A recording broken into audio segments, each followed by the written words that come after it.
आखिर क्या कारण है कि भारतीय जनता पार्टी देश के अपने सबसे बड़े सूबे के मुख्यमंत्री को भीख मांगने की ट्रेनिंग देने का ऐलान करने वाले ओम प्रकाश राजभर को प्यार करती है, लेकिन गोरक्षपीठ में अपनी आस्था दिखाने वाले धनंजय सिंह को अस्वीकार करती है?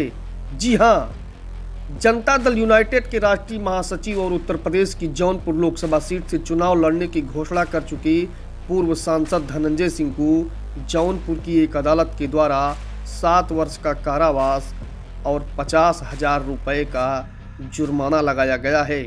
धनंजय सिंह की गिनती उत्तर प्रदेश के उन कद्दावर नेताओं में होती है जिनके पास बिना किसी राजनीतिक दल के अपना व्यक्तिगत वोट बैंक है। धनंजय सिंह 2002 में पहली बार विधायक चुने गए। 2 बार विधायक और 1 बार सांसद रह चुके धनंजय सिंह की पत्नी श्रीकला रेड्डी जौनपुर से जिला पंचायत अध्यक्ष हैं और उन्हीं के करीबी ब्रजेश सिंह प्रिंसू जौनपुर से विधान परिषद के सदस्य हैं। आज हम आपको बताएंगे कि क्या धनंजय सिंह गोरक्ष पीठाधीश्वर और उत्तर प्रदेश के मुख्यमंत्री योगी आदित्यनाथ के अति करीबी होने का नुकसान उठा रहे हैं।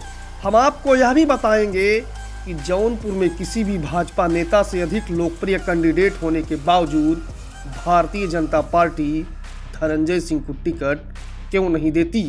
धनंजय सिंह 2002 में जब पहली बार जौनपुर के तत्कालीन रारी विधानसभा से विधानसभा के लिए चुने गए तो उन्होंने घोषणा की कि यदि भारतीय जनता पार्टी सरकार बनाएगी तो वे उसके साथ रहेंगे और विपक्ष में बैठेगी तो विपक्ष में रहेंगे। हालांकि भारतीय जनता पार्टी के समर्थन से उस समय मायावती प्रदेश की मुख्यमंत्री बनी। इसके बाद धनंजय सिंह 2007 में एक बार फिर से विधायक बने और 2009 में बसपा के टिकट पर जौनपुर लोकसभा के लिए चुन लिए गए। समय बीतता रहा। 2017 में उन्होंने भारतीय जनता पार्टी से मल्हनी विधानसभा सीट पर टिकट मांगा, लेकिन भाजपा ने टिकट नहीं दिया। तब धनंजय सिंह ने निषाद पार्टी के टिकट पर चुनाव लड़ा और समाजवादी पार्टी के कद्दावर नेता पारसनाथ यादव को कड़ी टक्कर दी, लेकिन चुनाव हार गए। राजनीतिक पंडितों के अनुसार यदि भारतीय जनता पार्टी धनंजय सिंह को मैदान में उतारती तो धनंजय सिंह 2017 का विधानसभा चुनाव आसानी से जीत सकते थे। इसके बाद 2020 में पारसनाथ यादव का निधन हो गया। अब विधानसभा के उपचुनाव होने थे। एक बार फिर से धनंजय सिंह ने भारतीय जनता पार्टी से टिकट लेने का प्रयास किया, लेकिन भाजपा ने मनोज सिंह को मैदान में उतारा। दूसरी तरफ समाजवादी पार्टी ने लकी यादव को मैदान में उतारा। एक बार फिर से मुकाबला हुआ और भारतीय जनता पार्टी ने सत्ता में रहते हुए न केवल उपचुनाव हारा बल्कि उसके उम्मीदवार मनोज सिंह को सिर्फ 28,000 मत प्राप्त हुए, जो तीसरे नंबर पर रहे।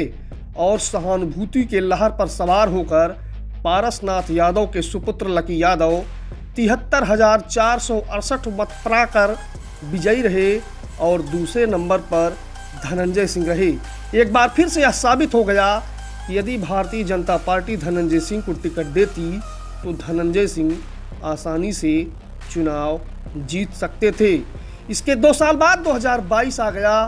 फिर से विधानसभा के चुनाव की तैयारी होने लगी। धनंजय सिंह फिर से तैयार थे। समाजवादी पार्टी ने लकी यादव को प्रत्याशी बनाया।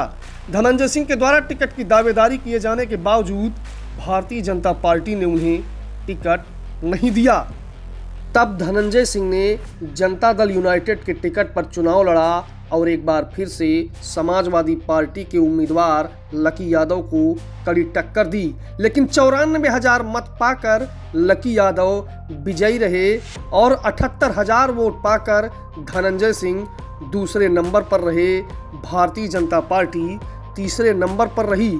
आज यहाँ पर हम जिस घटना का जिक्र करेंगे उस घटना को जानने के बाद धनंजय सिंह और भाजपा के साथ साथ उनके योगी आदित्यनाथ के संबंधों के बारे में भी लोगों को पता चलेगा। 2022 के विधानसभा चुनाव के दौरान धनंजय सिंह प्रचार में व्यस्त थे। इसी बीच उनका एक इंटरव्यू वायरल हुआ जिसमें उन्होंने यह घोषणा की कि हमारा परिवार लगातार गोरक्षपीठ से आशीर्वाद लेता रहा है और हमें योगी आदित्यनाथ को दोबारा मुख्यमंत्री बनाने के लिए जो कुछ करना पड़ेगा हम वह सब कुछ करेंगे। यह उम्मीदवार बोल रहा था जिसका भारतीय जनता पार्टी से कोई लेना देना नहीं था और उस चुनाव में भारतीय जनता पार्टी के लोग धनंजय सिंह के ऊपर लगातार बरस रहे थे।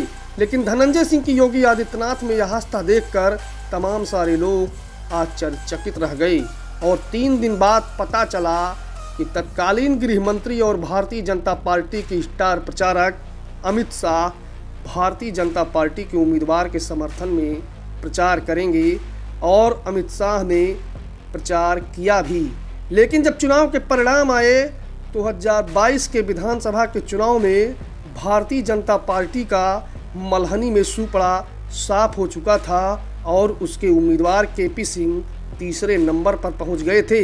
एक बार फिर धनंजय सिंह 2024 में भारतीय जनता पार्टी के टिकट की दावेदारी कर रहे थे लेकिन उनको टिकट ना मिल सका। महाराष्ट्र के पूर्व गृह राज्य मंत्री कृपा शंकर सिंह को भारतीय जनता पार्टी ने अचानक मैदान में उतार दिया और तीसरे दिन पता चला कि धनंजय सिंह को अदालत से सजा मिल गई। धनंजय सिंह के चाहने वाले इसे उनके खिलाफ की गई साजिश बता रहे हैं और धनंजय सिंह के पक्ष में लगातार लोग खड़े भी हो रहे हैं। अब देखना यह है कि चुनाव के नामांकन तक धनंजय सिंह को राहत मिलती है या फिर उनकी पत्नी जौनपुर की जिला पंचायत अध्यक्ष श्रीकला धनंजय सिंह मैदान में उतरती हैं। लेकिन पॉलिटिकल पंडितों के अनुसार इसकी संभावना बेहद कम है। दूसरी तरफ धनंजय सिंह को हर वर्ग का समर्थन मिल रहा है। अब देखना यह है कि नरेंद्र मोदी के 400 पार के नारे पर सवार होकर जौनपुर से कृपा शंकर सिंह लोकसभा जाते हैं या धनंजय सिंह के ऊपर जौनपुर की कृपा बरसती है।